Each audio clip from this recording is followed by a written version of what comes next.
बदलने जा रहा है 5 से 6 महीने। अभी तो तुरंत हम लोग एक दिन ही विभाग, आज दूसरा दिन विभाग का है। भ्रष्टाचार में जीरो टॉलरेंस रहेगा और ये दोहराने का क्या, ये हम लोग जब शपथ लेते हैं। दिलीप जायसवाल ने जाते जाते कुछ टिप्स दी। निश्चित रूप से क्या बिहार में जमीन सर्वे का काम रुक जाएगा? सीईओ की खूब शिकायत मिल रही है। शिकायत, अगर शिकायत आएगी और वो शिकायत जेन्युइन होगी तो निश्चित रूप से कर देंगे। क्या सर्वे का नुकसान होगा आने वाले चुनाव में? पाठक को भी बड़ी जिम्मेदारी।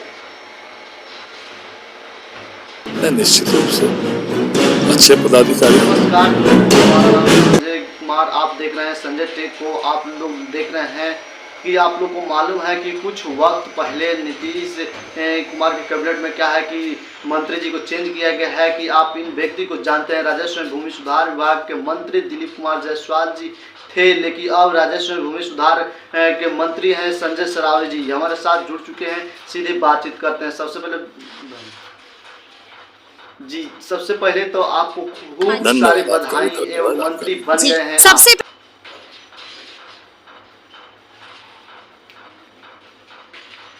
यशस्वी प्रधानमंत्री नरेंद्र मोदी जी के प्रति, माननीय मुख्यमंत्री नीतीश कुमार जी के प्रति, देश के गृह मंत्री आदरणीय अमित शाह जी, हमारे पार्टी के राष्ट्रीय अध्यक्ष जेपी नड्डा जी, दो उप मुख्यमंत्री आदरणीय सम्राट चौधरी जी, आदरणीय विजय कुमार सिन्हा जी, प्रदेश के अध्यक्ष दिलीप जायसवाल जी और सभी एनडीए के नेताओं के प्रति मैं कृतज्ञता ज्ञापित करता हूं कि मुझे मंत्रिमंडल में स्थान दिया गया और यह विभाग दिया गया, तो मैं उनके प्रति भी आभार प्रकट करता हूँ।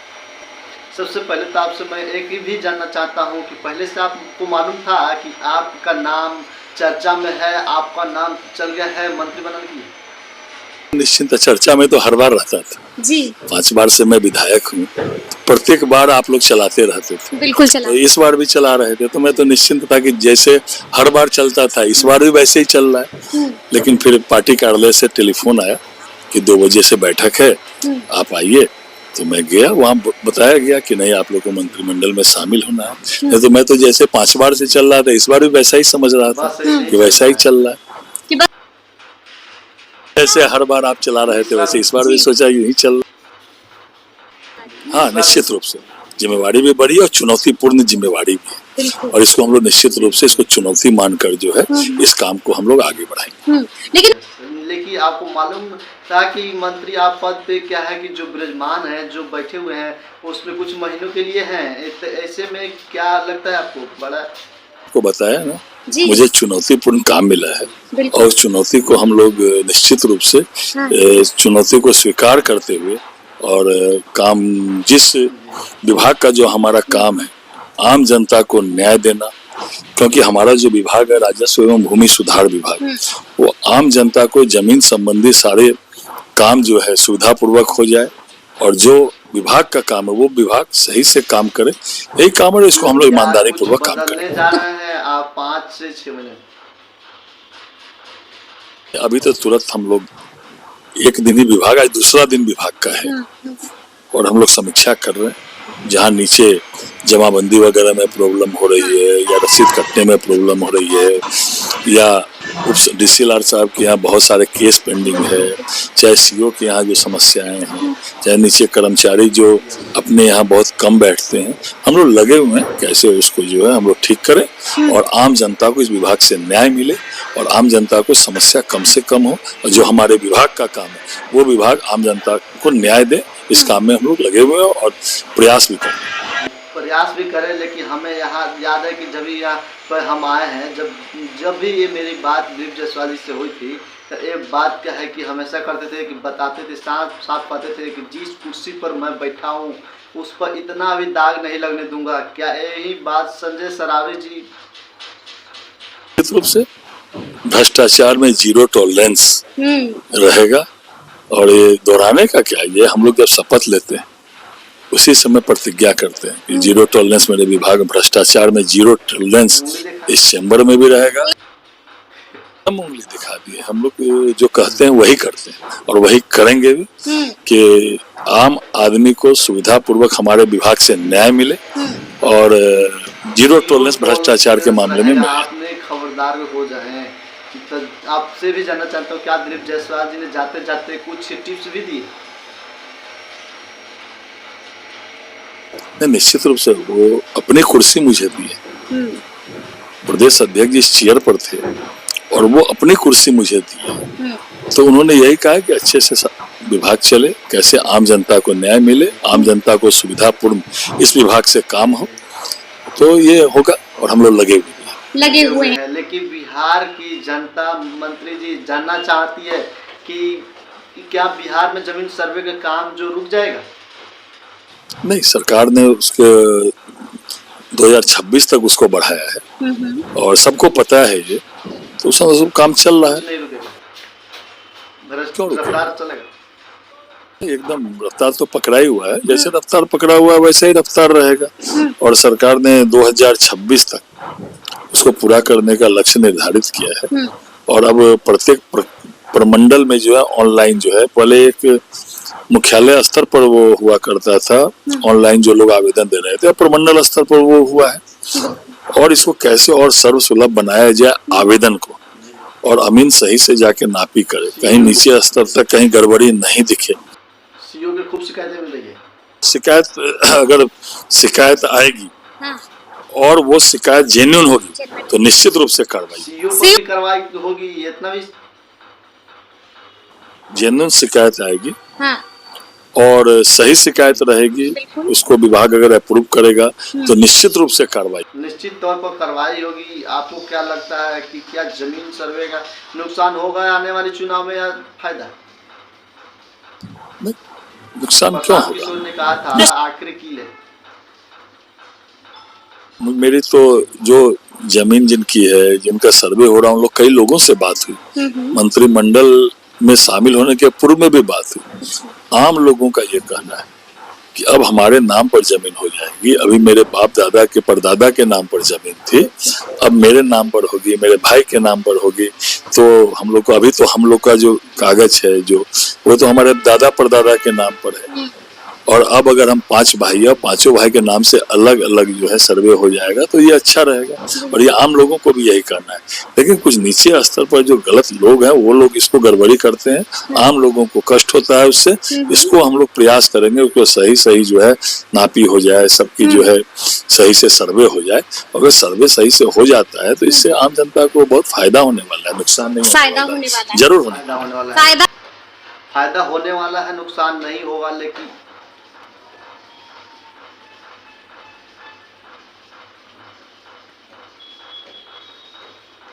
ये भी देखा जाता है कि दिलीप जायसवाल जी ने के पाठक को भी बड़ी जिम्मेदारी दी थी। अच्छे पदाधिकारी हैं और उनको जिम्मेवारी बड़ी मिली है, तो ये अच्छी बात है।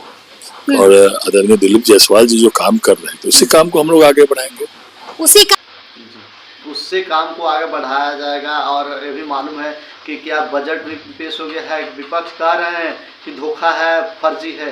उनको कहने का कुछ भी कहते हैं, कहने का क्या मतलब है?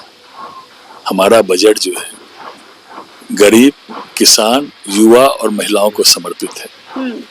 और जो लोग बोल रहे हैं, क्या हालत थी 2005 के पहले बिहार की, कभी 15 साल में एक भी पूर्ण बजट हुआ था?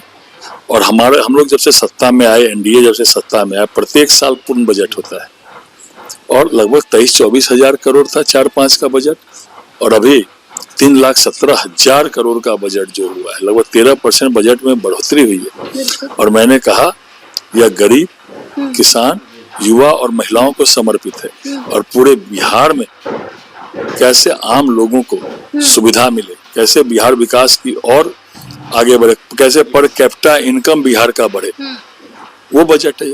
और आने वाले समय में निश्चित रूप से हम लोगों ने, आज माननीय उप मुख्यमंत्री जी ने सदन में कहा है कि पटना आने वाले समय में पूरे बिहार में 4 घंटे में जो है पटना लोग पहुंचेंगे। ऐसी सड़क हम बनाएंगे, ऐसे आधारभूत संरचना का निर्माण करेंगे। तो ये बहुत लोग, आम जनता के हित में यह बजट है, और विपक्ष को कहने के लिए कुछ नहीं है। उन लोग को तो जो हालत थी 2005 के पहले, आप तो स्वयं बहन है, क्या हालत थी हमारी माँ बहनों की, 6 बजे के बाद घर से नहीं निकलती। सत्ता के शीर्ष पर जो है क्या क्या होता था ये हम नहीं बता रहे, ये कोर्ट ने कहा जंगल राज, और कोर्ट ने नहीं कहा, जो उनके संबंधी थे तत्कालिक मुख्यमंत्री के, जी उनका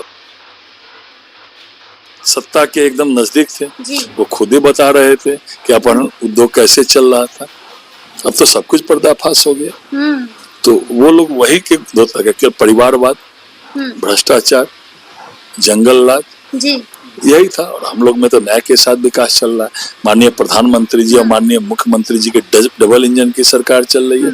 अभी केंद्र का भी बजट आया था, क्या कहा दूसरे राज्यों के मुख्यमंत्रियों ने, यह बिहार का बजट है। हाँ, तो निश्चित रूप से बिहार के जो लोग हैं उनको गौरव महसूस हुआ, कि गौरवान्वित हुए वो, कि ऐसा भी केंद्र के बजट में कहा जाए जब बिहार का बजट है। और जब 2014 के पहले बिहार को कोई जानने वाला रहता था केंद्रीय बजट में। तेजस्वी ने भी तेजस्वी जी ने कह दिए हैं कि सिर्फ लॉलीपॉप है, धोखा है। कहाँ मिला बिहार में विशेष राज्य का दर्जा की अवधारणा कब समाप्त हुई? जब इन्हीं लोग की सरकार थी और हम लोग एमएलए थे और हम लोग गए थे दिल्ली, जो आयोग बना था उस आयोग में हम लोग जाके अपना पक्ष रखा, लेकिन उन्होंने जो इन्हीं लोग की सरकार थी। जी जी जी और आज ये लोग कह रहे हैं कि इन्हीं लोग की सरकार में विशेष राज्य की अवधारणा समाप्त की गई। और आज ये लोग विशेष राज्य विश्व से, जब इन लोग का शासन सत्ता था इन्हीं लोगों ने अवधारणा समाप्त की विशेष राज्य की। और आज 2 ग्रीनफील्ड एयरपोर्ट जो है, आपने देखा माननीय उप मुख्यमंत्री जी ने भी बोला, 2 ग्रीनफील्ड जो है बिहार में भारत सरकार ने जो कहा, और माननीय मुख्यमंत्री जी ने भी आज बोला, हमारा मखाना, बिहार का मिथिला का मखाना प्रधानमंत्री जी ने कहां से कहां पहुंचा दिया। बिल्कुल जी। हाँ, और वो भी मिथिला में मधुबनी पेंटिंग। माननीय प्रधानमंत्री जी, माननीय मुख्यमंत्री जी ने इनको जन जन तक हमारे मिथिला पेंटिंग को पहुंचा दिया। इसीलिए ये लोग के कहने से कुछ नहीं होता है। पूरे बिहार में जो माहौल है, देखिए बिहार के लोगों से बात करिए, बिहार के लोगों ने मन भी बना लिया है। इसीलिए उन लोगों को कष्ट हो रहा है। आम जनता, अभी माननीय मुख्यमंत्री जी प्रगति यात्रा पर गए, कितना सारा, बहुत सारा उन्होंने शिलान्यास उद्घाटन भी किया और बहुत सारी घोषणाएं भी की। और घोषणा को तुरंत कैबिनेट से स्वीकृति मिली, मतलब राशि का प्रावधान कर दिया गया। हमारे दरभंगा, मेरे विधानसभा में केवल लगभग 2000 करोड़ की योजनाएं घोषित की गई। केवल घोषणा ही नहीं की गई जी, कैबिनेट से स्वीकृति हो गई, प्रशासनिक स्वीकृति निकल गई। तो आप समझ सकते हैं बिहार कहां से कहां जा रहा है। जब जो है इन लोगों के सत्ता शासन में केवल दरभंगा जिला में जितना काम चल रहा है, उतना इनका 1 साल का बजट जो है योजना मद का नहीं होता था। और आज कहां से कहां बिहार जा रहा है, और कैपिटा इनकम बिहार का बढ़ रहा है। बिहार प्रगति की ओर अग्रसर है। बिहार के लोग आज 2005 के को भूलकर अब हमारी एनडीए की सरकार को देख रहे हैं। तो निश्चित रूप से आने वाला समय भी हम एनडीए का ही है, एनडीए का ही है। यानी कि अब की बार 225 पार भी होगा और फिर से एनडीए की सरकार है। कि आपने देखे होंगे कि वीडियो खूब वायरल हो रहा है कि सुने कि इस सारे इशारों में क्या सदन के भी भीतर चाचा भतीजा का काम लगता है, डर है, लगता है वो खूब इशारा चल रहा है। क्यों नहीं हो सकती है? क्यों नहीं हो सकती है? बात तो होनी ही चाहिए। प्रतिपक्ष भी सत्ता पक्ष का अंग ही होता है, तो बात क्यों नहीं होगी? फिर प्यार होगी, लेकिन हमारे विचार नहीं। देखिए, विपक्ष भी प्रतिपक्ष भी सत्ता पक्ष का अंग होता है। बातचीत बंद हो जाए ये तो ठीक बात नहीं है। बातचीत तो होनी ही चाहिए और प्रतिपक्ष को भी सही जो है सुझाव भी देना चाहिए सरकार को, और हम लोग उस सुझाव को मानेंगे भी अगर लोकहित में सुझाव होंगे तो। लेकिन केवल अनर्गल लाभ करना ये आम जनता के हित में बात नहीं है। इसलिए आने वाला समय फिर एनडीए का है और बिहार को उच्चतम ऊंचाई तक हमारी सरकार पहुंचाएगी। और आदरणीय नरेंद्र मोदी जी और नीतीश कुमार जी की जो डबल इंजन की सरकार चल रही है, इसमें भी बिहार का विकास और कल्याण जरूर होगा। बिहार का विकास और बिहार का कल्याण अवश्य होगा। तो आप लोगों ने सुने कि मंत्री संजय सरावगी जी ने क्या कुछ कहे हैं, तो पूरी बातचीत समझ लिए।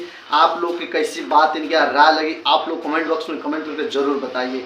अगर जो भी आपको बात पसंद आया होगा, अच्छा लगा हो, तो कमेंट बॉक्स में एक बार जरूर बताइएगा। और देखिए क्या कुछ इसमें निझाड़ बात बता दी है, आप लोग के सामने बात को सभी रख दिए, आप लोग सुन लिए हैं। तो अगर वीडियो अच्छा लगा हो तो वीडियो को लाइक करना ना भूलिएगा और चैनल को सब्सक्राइब कर लीजिएगा। आप कमेंट बॉक्स में ज़रूर अपना राय बताइएगा। मिलते हैं नेक्स्ट वीडियो नया टॉपिक के साथ, तब तक के लिए धन्यवाद।